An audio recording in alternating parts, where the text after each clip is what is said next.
The large silver ship moved slowly through the dark space around planet XK739. Inside the ship, called Quantum Seeker, senior archaeologist Vex Thara looked at the brown planet through the window. His blue skin had purple spots that showed he was excited. His forearms moved quickly as he checked the ship's computers. "This planet looks dead," said Dr. Krillinox, the ship's science officer. His green eyes looked at the readings on his screen. No life signs at all. Just rocks and dust. Vex Thara smiled, showing his sharp white teeth. "Perfect for our work. Dead planets tell the best stories about the past." He turned to the other crew members. "We will land near those strange marks the ship found yesterday." The Quantum Seeker landed on the planet's surface with a soft thud. Dust clouds rose around the ship as the engines turned off. The air outside was thin and cold. The crew put on their breathing masks and walked down the ship's ramp. The planet looked empty and sad. Red rocks covered the ground everywhere. In the distance, tall mountains reached toward the gray sky. The wind made a low sound as it moved through the rocks. "Look over there," said junior scientist Zalfex, pointing with one of his 3 arms. "Those shapes don't look natural." The crew walked toward some small hills. As they got closer, they saw that the hills were not made by nature. They were old buildings covered with many years of dust and sand. The buildings were made of simple gray metal and had straight lines and square shapes. "How boring," laughed Communications Officer Nimrata. "Look at these simple designs. No art, no beauty. Just ugly boxes." Dr. Krillinox used his scanning tools on the buildings. "The metal is very basic. Iron mixed with other simple metals. Any child in our empire could make better materials." They found a way into the largest building. Inside, they discovered many rooms filled with strange objects. The rooms were dark and quiet. Their lights showed tables, chairs, and machines that looked very old and simple. "What primitive creatures lived here?" said Vex Thara as he picked up a tool from one of the tables. "Look at this. It's just a simple hammer made of metal and wood. Our workers stopped using tools like this thousands of years ago." In one room, they found bones on the floor. Dr. Krillinox studied them carefully with his machines. "These are the remains of the creatures who lived here. They called themselves humans." He held up a human skull. "Small brain case. They probably were not very smart." "How did they even learn to fly between stars?" asked Zalfex. "Their technology is so simple. Maybe they got lucky," said Nimrata. "Or maybe other species helped them. They surely could not do it alone." The crew spent hours looking through the human settlement. They found computers that were big and heavy, with thick cables and simple screens. They found weapons that shot small metal pieces. They found books made of paper with words printed on them. "Paper. Books," laughed Dr. Krillinox. "They actually wrote things on dead trees. How wasteful and slow." "Look at these clothes," said Zalfex, holding up a human shirt. "Just simple cloth in boring colors. No style at all." They found pictures of humans on the walls. The pictures showed men and women with light skin and dark hair. They looked happy in the pictures, but the alien crew thought they looked stupid. "Such plain faces," said Vex Thara. "No interesting colors or patterns on their skin. Just one boring color all over." In the main room of the settlement, they found something different. On a table in the center sat a metal cube about the size of a human head. The cube was made of a dark metal that seemed to shine with its own light. All 6 sides of the cube had strange symbols and numbers carved into them. "What is this thing?" asked Nimrata, moving closer to look at it. Dr. Krillinox scanned the cube with his tools. "The metal is unusual. My machines cannot tell exactly what it is made of, but it's probably just some simple alloy these humans discovered." Vexthara picked up the cube. It felt heavier than it looked. The symbols seemed to be some kind of math. Very basic math, like children would use. Maybe it was a toy, suggested Zalfex, or some kind of religious object. Primitive species often make strange objects for their gods. Should we take it? Back to the ship? Asked Nimrata. Yes, said Vexthara. It might be interesting to study. We can show it to other scientists and have a good laugh about human stupidity. The crew spent the rest of the day collecting human objects. They took tools, books, pieces of technology, and clothing. Everything went into storage boxes to take back to their ship dot as the sun set on the planet. The crew returned to the Quantum Seeker. They were happy with their day's work. They had found proof that humans were a very primitive species who had somehow managed to travel between stars before they died out. Tomorrow we will explore more of this planet, said Vexthara as they ate their evening meal. Maybe we will. Find more funny examples of human technology. I can't wait to show these things to the Science Council, said Dr. Krillinox. They will be very amused by how backward these humans were. The strange cube sat in the ship's laboratory, silent and still. None of the crew noticed that it was slightly warm to the touch, or that the symbols on its surface seemed to glow just a little bit brighter when they were not looking directly at it. The planet outside was quiet and dark, but deep under the ground, something was beginning to wake up. The next morning, the crew of the Quantum Seeker gathered in the ship's main laboratory. All the human objects were spread out on tables, looking strange and old under the bright lights. The crew members laughed and talked as they examined each. Item, look at this computer, said Dr. Krillinox, pointing to a large gray box with a small screen. It's huge, but it probably has less power than our children's toys. Vexthara held up a human weapon. This shoots tiny metal pieces. Our basic trading weapons are 1,000 times more powerful. He pretended to shoot the weapon and made joke. Shooting sounds. The other crew members laughed. The humans must have been very afraid of everything, said Zalfex. Look how many weapons they made. Guns, knives, even pointed sticks. Communications officer Nimrata was at her station, talking to the Zephyrian Science Council back on their home planet. Her voice was full of amusement as she described what they had found. Yes, Council Leader, we have discovered the remains of a species called humans. They appear to have been very primitive, but somehow they learned to travel between stars. We think they probably destroyed themselves through their own stupidity. The voice of Council Leader Morthek came through. The speakers. What kind of technology did they have? Very basic, sir.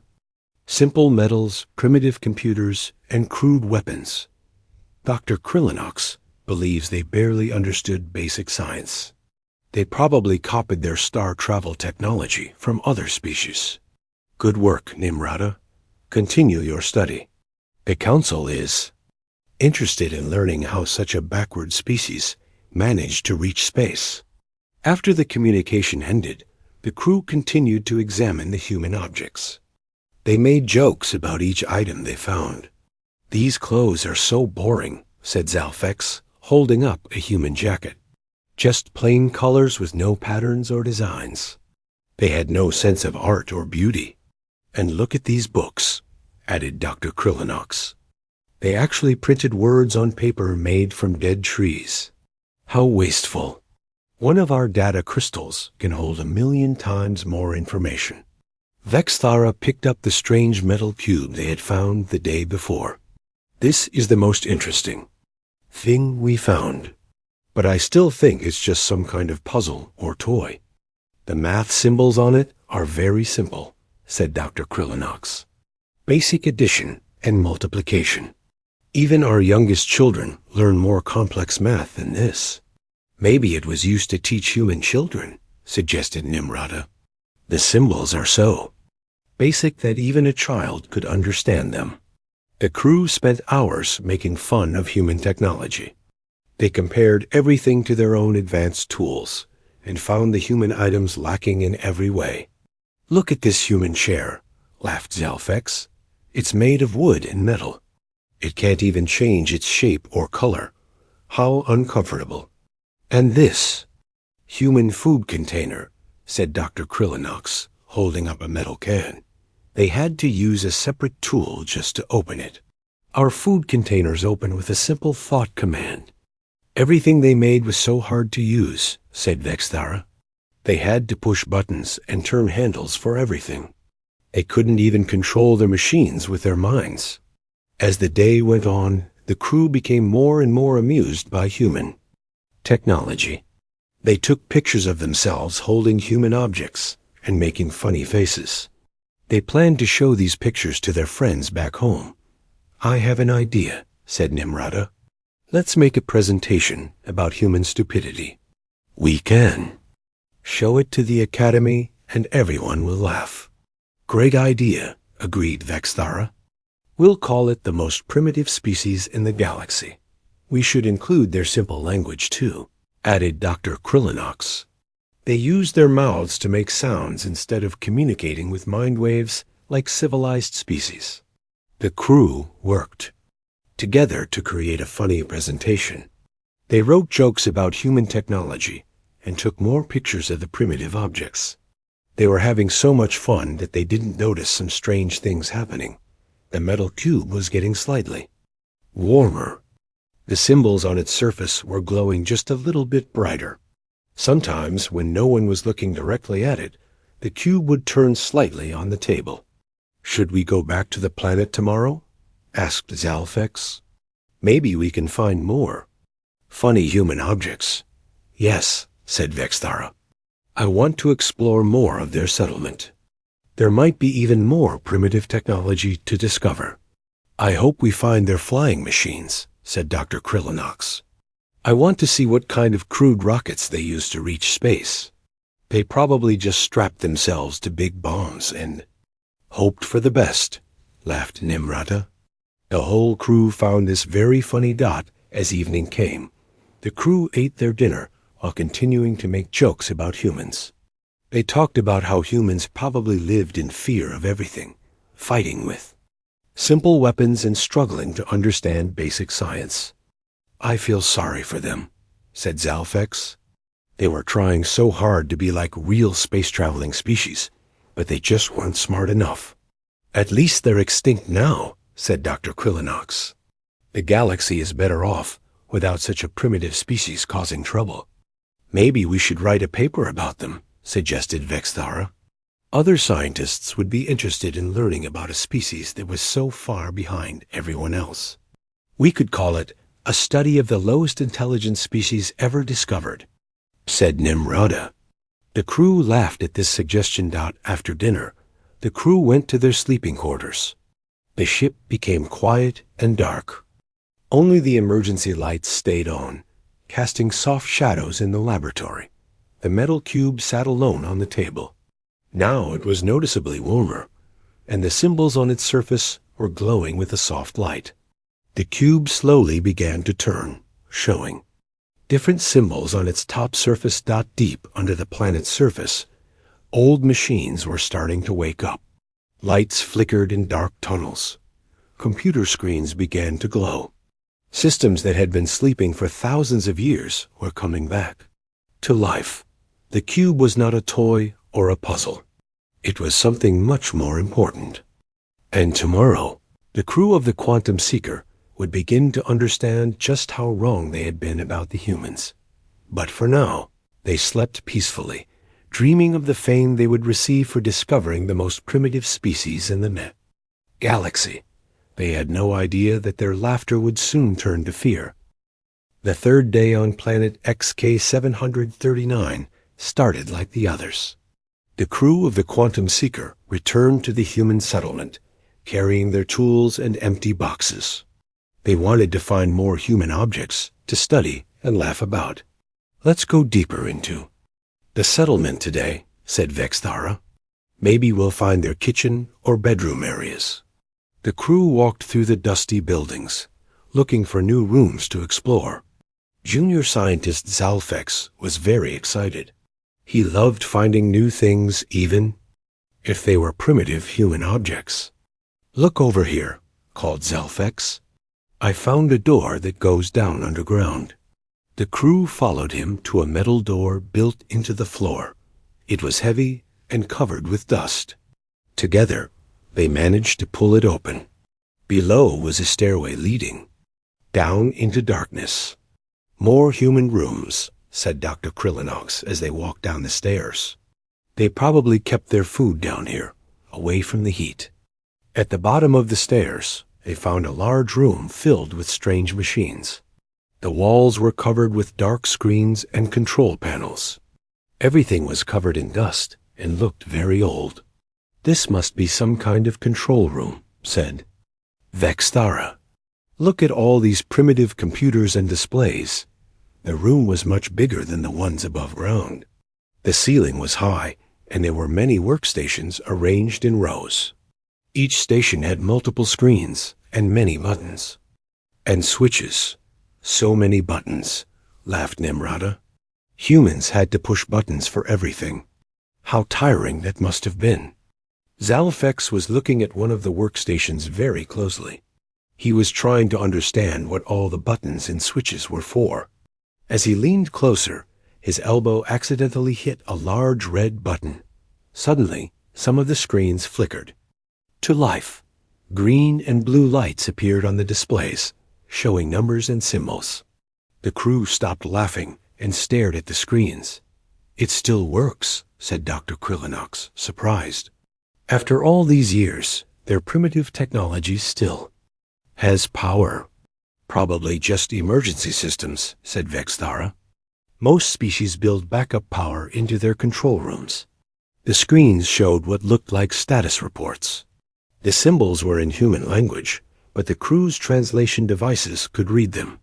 The displays showed things like system status, standby, and power level, 15%. "Look at this," said Zalfex, pointing to one screen. "It says motion detected and scanning intruders." "Intruders?" said Nimrata. "It thinks we're intruders." "Don't worry," said Dr. Krillinox. "It's just a simple security system, probably designed to keep animals away from their food." But as they watched, more screens began to turn on. The numbers on the displays started to change. The power level. Readings slowly increased from 15% to 20%, then to 25%. Back on their ship, the metal cube was also changing. It was now quite warm, and the symbols on its surface were glowing brightly. The cube began to make a soft humming sound, too quiet for the crew to hear from the planet Dot in the underground room. More things started to happen.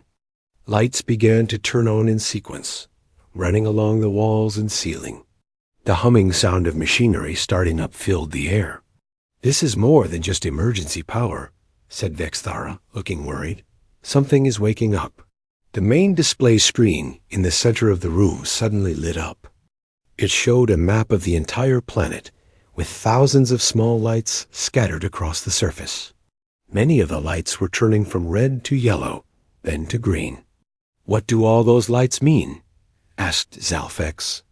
"Maybe they're showing where the humans built their settlements," suggested Dr. Krillinox. "But there are so many of them." The humming sound grew louder. The crew could feel vibrations through the floor. Deep underground, massive machines were starting to move after sleeping for thousands of years. "I think we should leave," said Nimrata. "This doesn't feel safe." But before they could move, the floor began to shake. The vibrations grew stronger, and dust fell from the ceiling. The lights on the planet map were changing faster now, most of them turning bright green. "The whole planet is waking up," whispered Zalfex. On the ship, the metal cube was now glowing so brightly that the ship's computers noticed it. Automatic systems sent an alert to the crew, but they were too busy in the underground room to see the warning. The main screen changed again. Now it showed a three-dimensional image of the entire star system. The crew could see their own ship as a small dot orbiting the planet, But there were other things in the image, too. Large objects were moving beneath the planet's surface, heading toward the surface. "What are those things?" asked Dr. Krillinox, pointing at the moving objects on the display. "Maybe mining equipment," said Vixara, but he didn't sound convinced. The room filled with the sound of machinery coming to life. Lights flashed on control panels that had been dark for centuries. The air itself seemed to vibrate with power. Then something incredible happened. The wall at the far end of the room began to move. It slid upward, revealing a huge window. Through the window, they could see vast underground chambers filled with machines and technology. "This isn't just a control room," said Namrata in amazement. "This is a command center for something much bigger." The technology they could see through the window was nothing like the simple objects they had found above ground. These machines were smooth and elegant, with flowing lines and surfaces that seemed to glow with their own light. "This technology looks more advanced than ours," admitted Dr. Krillinox quietly. "That's impossible," said Vexthara. "Humans were primitive. We saw their simple tools and weapons. But the evidence was right in front of them. The underground facility was filled with technology that looked far more advanced than anything in the Zephyrian Empire. The machines moved with perfect precision, and the materials they were made from seemed to bend light in impossible ways." The main display changed again. Now it showed a message in perfect Zephyrian language. "Deep Space Monitoring Station XK739 coming online. Please state your purpose for being here." The crew stared at the message in shock. The humans had known about the Zephyrian Empire long ago. They had learned their language and had been watching them. "How did they know our language?" asked Zalfex. "How did they know we would come here?" Added NYM single quotes Rada. The display showed another message. Scanning visitors. Species, Zephyrian. Intent, archaeological study. Threat level, minimal. "It's reading our minds," said Dr. Krillinox in terror. "No," said Vexthara slowly. "It's reading our technology. Our ships, our tools, our computers. It knows everything about us." The underground facility continued to wake up. More lights turned on, revealing chambers that stretched for miles in every direction. The crew realized they were not in a simple human settlement. They were inside a massive installation that covered most of the planet. "We need to get back to the ship," said Vexthara. "We need to contact the Science Council immediately." But as they turned to leave, the stairway they had come down was no longer there. The floor had sealed itself, trapping them in the control room. "We're trapped," said Nimrata. On the display screen, a new message appeared. "Please remain calm. You are in no danger. The facility is designed to protect all visitors. However, certain information requires proper clearance before you can leave." The crew looked at each other in fear. They had come to study primitive humans, but instead they had awakened something far beyond their understanding. The simple objects they had laughed at were just a disguise, hiding technology that was more advanced than anything they had ever seen got, and this was just the beginning. The trapped crew stood in the control room, watching the displays with growing fear. The facility around them was fully awake now, humming with power they couldn't understand. The main screen showed more messages appearing in their language. "Initiating. Full system activation," the screen displayed. "All monitoring stations responding. Network connection established." "What network?" asked Dr. Krillinox. "What are these monitoring stations?" The screen changed to show a map of the galaxy. Thousands of stars were marked with small symbols. As they watched, the symbols began to glow, one by one, all across the galaxy. "Each symbol represents a station like this one," the screen explained. "There are 50,000 monitoring stations throughout the galaxy. All are now active." Zalfex felt sick. 50,000 stations? but we've explored most of the galaxy. We never found any advanced human technology. That was intentional, the screen replied. All stations are designed to appear as ruins or natural formations. Only direct activation reveals their true nature. Vexthara was studying the galaxy. Map carefully. These stations are in every sector. In our territory, in our enemy's territory, in unexplored space. You've been watching everyone. Correct. Humanity has been observing galactic civilization for 50,000 years. Impossible, said Dr. Krillinox. Our archaeological records show that humans were primitive. We found their simple tools and weapons. The screen showed images of the objects they had collected. These items were placed deliberately. Every species that discovers a human station finds exactly what they expect to find. Primitive tools for primitive minds. You're saying you made fake artifacts? Asked Nimrata. The artifacts are real human objects. However, they represent only the most basic level of human technology. They were mass-produced specifically for archaeological discoveries. The display changed again, showing what looked like a factory. Machines were making thousands of simple tools, weapons, and computers. All looked exactly like the objects the crew had found. While some humans lived simply on the surface, others developed technology far beyond anything you could imagine, the screen continued. The surface settlements were decoys, designed to hide the truth. What truth? Asked Vexthara. That humanity achieved technological transcendence 50,000 years ago. We evolved beyond physical existence, but maintained these stations to protect younger species. The crew stared at the screen in shock. Everything they thought they knew about humans was wrong. The primitive species they had been mocking was actually more advanced than any civilization in the galaxy. You're lying, said Dr. Krillinox. No species can evolve beyond physical existence. That's impossible. Your understanding of possibility is limited by your current level of development, the screen replied. Humans discovered how to transfer consciousness into quantum substrates. We exist now as pure information, but we maintain these physical systems to interact with the material universe. The control room's walls became transparent, showing the vast facility around them. The crew could see machines and computers that seemed to stretch forever in all directions. The technology was so advanced that it looked like magic.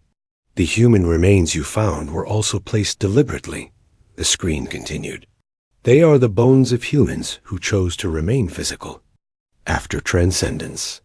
They volunteered to be discovered by species like yours. Why? Asked Zalfex. Why hide your true nature?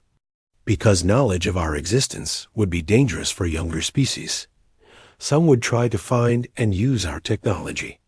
Others would give up trying to develop their own science. A few would go insane from the realization that they are not the most advanced species. The screen showed historical records of other species that had discovered human technology. Some had started wars trying to capture human stations. Others had stopped all scientific research, believing it was useless.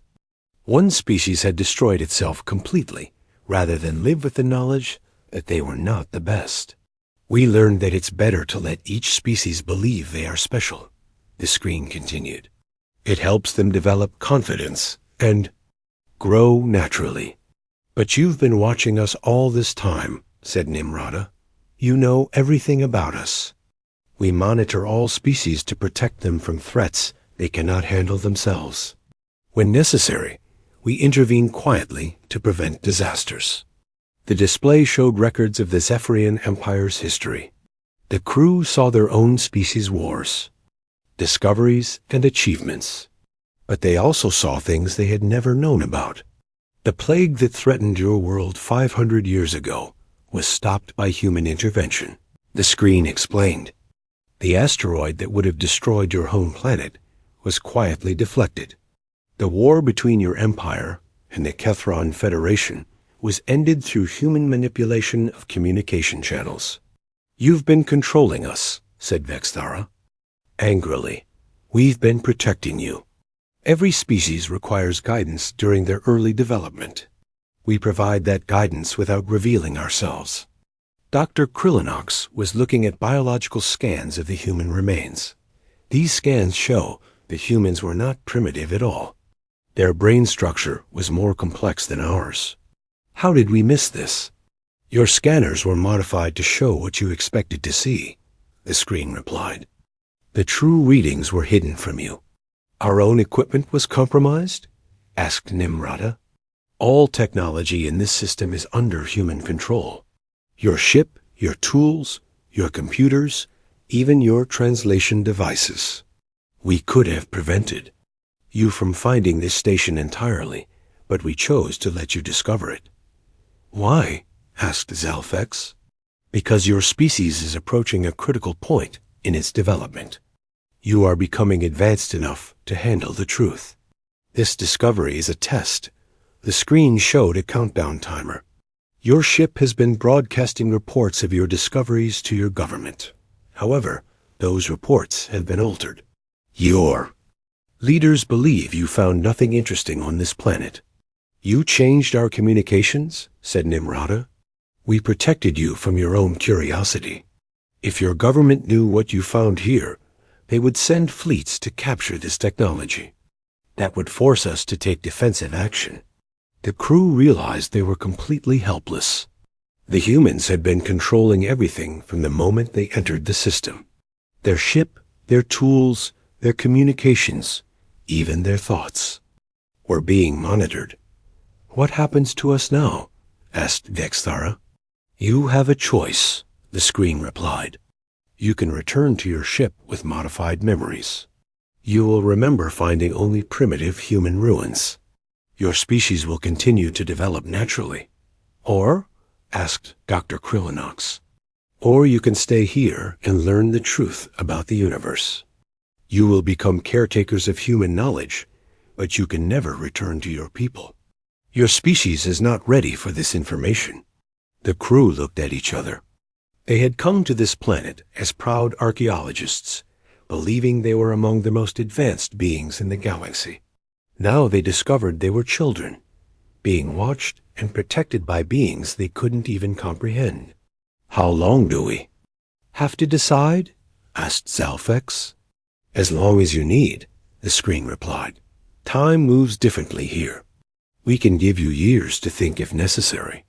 The crew realized their simple archaeological expedition had become something much more important. They had to choose between ignorance and knowledge, between returning to their old lives and accepting a truth that would change everything. And somewhere in the vast network of human stations, ancient minds that had transcended physical existence watched and waited to see what choice the Zephyrians would make. The crew of the Quantum Seekers sat in silence for a long time. The weight of their discovery pressed down on them like a heavy stone. Everything they had believed about themselves and their place in the universe was wrong. I need to understand something, said Vexthara finally. If humans are so advanced, why did you let us mock your technology? Why didn't you stop us? The screen flickered, and a new voice spoke. This voice sounded more human, warmer than the computer-like responses they had been hearing. Because laughter is not evil, the voice said. Every species goes through a period of arrogance. You are not the first to find our decoy artifacts and feel superior. The Kethrons did the same thing 200 years ago. The Vorthan Empire mocked human primitiveness for decades. They all discovered the truth eventually? Asked Dr. Krillinox. Some did. Others chose to remain ignorant. Both choices are acceptable. We do not judge species for their level of development. Nimrata was studying the galaxy map, looking at all the human monitoring stations. You said you protect younger species. But from what? From many things. Cosmic disasters, aggressive species, dangerous technologies they are not ready for. But most importantly, from despair. The screen showed images of space. They saw stars exploding, black holes consuming solar systems, and massive alien ships destroying planets. The universe is vast and dangerous, the human voice continued. Most species would give up exploring if they knew about all the threats that exist. We handle these threats quietly, so younger species can grow and develop in peace. You're like parents, said Zalfex, protecting children from things they can't handle. That is one way to think about it. But remember, children eventually grow up. Your species is beginning to mature. That is why we allowed you to discover this station. Vexthara stood up and walked to the transparent wall. He looked out at the vast human facility stretching beyond sight. How many species know the truth about humans? Currently, 23 species across the galaxy have chosen to learn the truth. They help us maintain the monitoring stations and protect younger species. Some have achieved transcendence themselves. They evolved beyond physical existence too. Asked Dr. Krillinox, 3 species have achieved full transcendence. Others are working toward it. Transcendence is not something that can be rushed. It requires wisdom, not just technology. The screen showed images of beings that looked like pure energy, floating through space without ships or protective suits. They moved between stars as easily as walking between rooms. The Eldrani achieved transcendence 30,000 years ago. They, Voice explained, the Quethaval 15,000 years ago. The Mordani just 5,000 years ago. All chose to join the network of protectors. What about species that choose not to transcend? Asked Nimrata. They continue to live and develop as physical beings. There is no requirement to transcend. Some species prefer the physical experience of existence. Both paths are valid. The crew was beginning to understand that their discovery was not just about humans. It was about the entire structure of galactic civilization. A hidden network of transcended beings was quietly managing the development of thousands of species. We've been so proud of our achievements, said Zalfex sadly. Our star travel, our technology, our empire. But you were helping us all along. Your achievements are still real, the human voice said gently. We provide guidance and protection, but your species developed its own science and culture. We cannot create wisdom or creativity for you.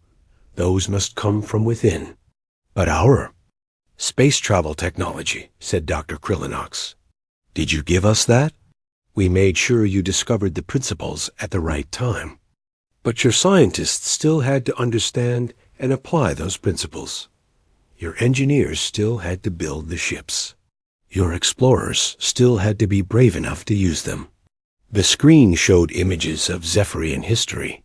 The crew saw their ancestors, working hard to develop technology, explore space, and build their civilization. The work was real, even if they had hidden help. Think of it like parents helping a child learn to walk, the voice continued. The parents provide a safe environment and catch the child when they fall. But the child must still learn to balance and move on their own. What happens if we choose to stay and learn? Asked Vexthara. What would we do here? You would help maintain the monitoring stations in your region of space. You would learn about threats to your species and help prevent them. You would guide other species that are just beginning to explore space. And if we choose to return to our ship, asked Nimrata, your memories will be gently modified. You will remember finding interesting but primitive human ruins. Your reports will help your species learn about human history without revealing the deeper truth. Your lives will continue normally, but will never know the real truth again, said Zalfex. The truth will still exist. And when your species is more advanced, others will have the same choice you face now. Knowledge spreads gradually, as it should. The crew spent hours discussing their options. They walked around the control room, looking at the displays showing the vast network of human stations across the galaxy. They saw species they had never heard of, all being quietly watched and protected. "I have a question," said Dr. Krillinox.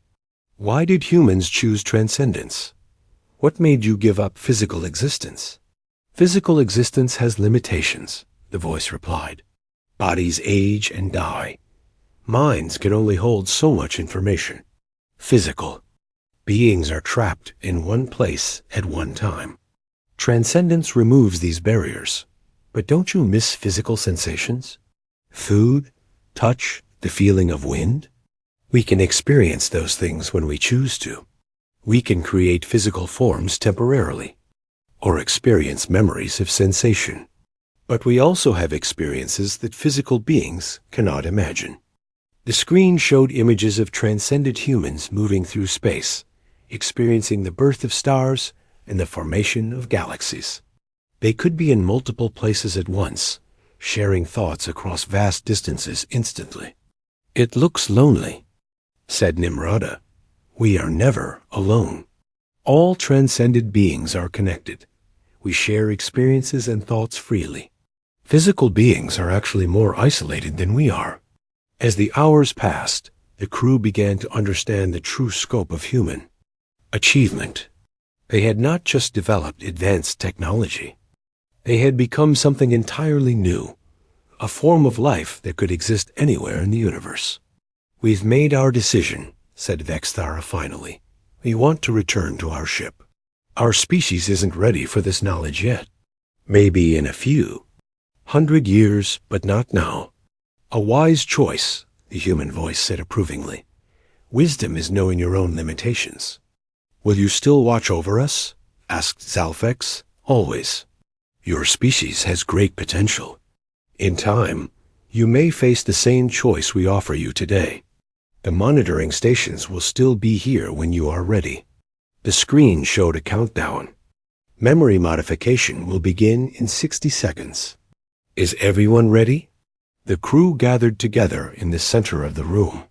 They looked at each other, knowing this was the last time they would remember this incredible discovery. "I'm proud that we were chosen for this test," said Dr. Krillinox. "Even if we won't remember it, maybe someday our children's children will." "Stand in this room and make a different choice," said Nimrata. 10 seconds, the voice announced. The crew felt a strange tingling sensation in their minds. Their memories of the past few days began to change. The advanced technology became simple ruins. The transcended humans became extinct primitives. The galaxy-spanning network became scattered archaeological sites. When they woke up, they were back in the human settlement on the surface. Their ship's scanners showed they had been unconscious for several hours. They found themselves surrounded by primitive human artifacts and simple ruins. "What happened?" asked Zalfex, rubbing his head.